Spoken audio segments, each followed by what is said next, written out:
ārprāts. Nāmās šausmas. Un tā mums ir tiešā reportāža no Ograsgala, un es esmu atbraucis inspicēt konkrēti šo nelegālo izgāstuvi. Redzam, šeit ir 100 kubikmetru izmesti visādi, visi iespējamie atribūti. Kas mēs esam sapulcējušies? Tāds nav redzēts. Raimonds, čau! Čau. Nu ko, lai tā lieta drošāk, es tu ieceļu par savu. Tu būsi virsleitnants, ok? Cik zvaigznītes? 3. Būs labi. Jā.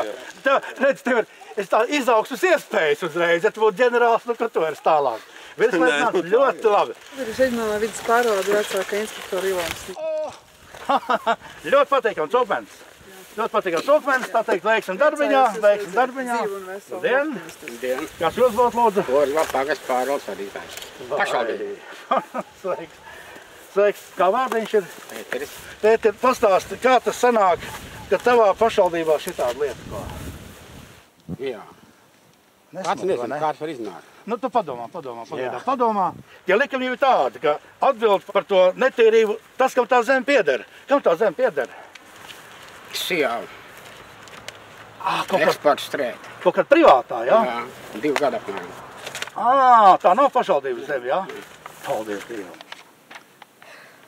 Tā, Sijā eksporta strīt, juridiski adrese Rīgas Siguldas novads, Siguldas pagasts, Kalnabeites, 717.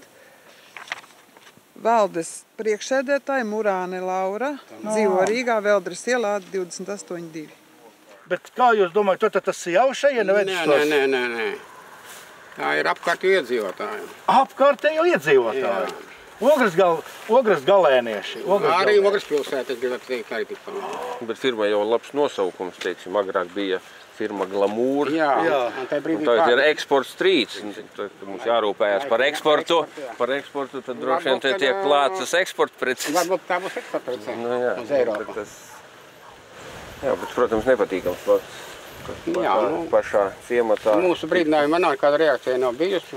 Jūs jau esat protokolu stādījuši? Un arī ir protokoli, arī ir sots administrējuši viņiem piestādīt. Bet atbildi uz mūsu brīdinājumu nav bijusi. Ne mutiska, ne arī faktiskā tikšanās nav notiks nekāda. Administratīvā lietvedība ir ierosināta. Jā. Un ar protokolu sūtīšu ar pavadu vēstuli firmai.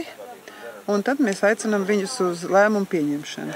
Ja ar viņi neieradīsies lēmumu pieņemšanu, lēmums tiks pieņemts bez viņu klātbūtnes. Bez šābām lēmumu viņi mēnešu laikā drīkst apstrīdēt. Sakiet, lūdzu, arī konkrētus soda ciparus? No 58. pāns administratīva pārkāpuma kodeksā tur ir paredzēta juridiskām personām no 250 līdz 2000 latiem. Man jums ieteikums. Visu to bargāko sodu. Padomājiet, te taču ir... Es domāju, ka jums nav īsti pareizi pieeja, jā. Jo es domāju, ka ir jābrīdina un ne tik bargu to sodu, bet lai viņi labāk to naudu ieliek šī sakārtošanā. Jo tas maksā ļoti daudz. Tad, kad 208. gadā vāc nost pēc pašvaldības pieprasījuma, tas izmaksāja 2800 lati. Ja? Tagad es domāju, ka viņš būs drusku vairāk. Tā nebija, tā bija treša. Te ir kādi, man liekas, 500 kubikmetri un vēl vairāk, es tā runājot. Reku ļoti atbilstoša kartiņa iesmest ārā. Nelīdz tur ne ak, ne vai, kur ir jābūt tīrībai. Pilnīgi atbilstoši. Tas jāsaka, Cīnīsimies un uzvarēsim. Kā savādāk ar tādām lietām jātiek galā.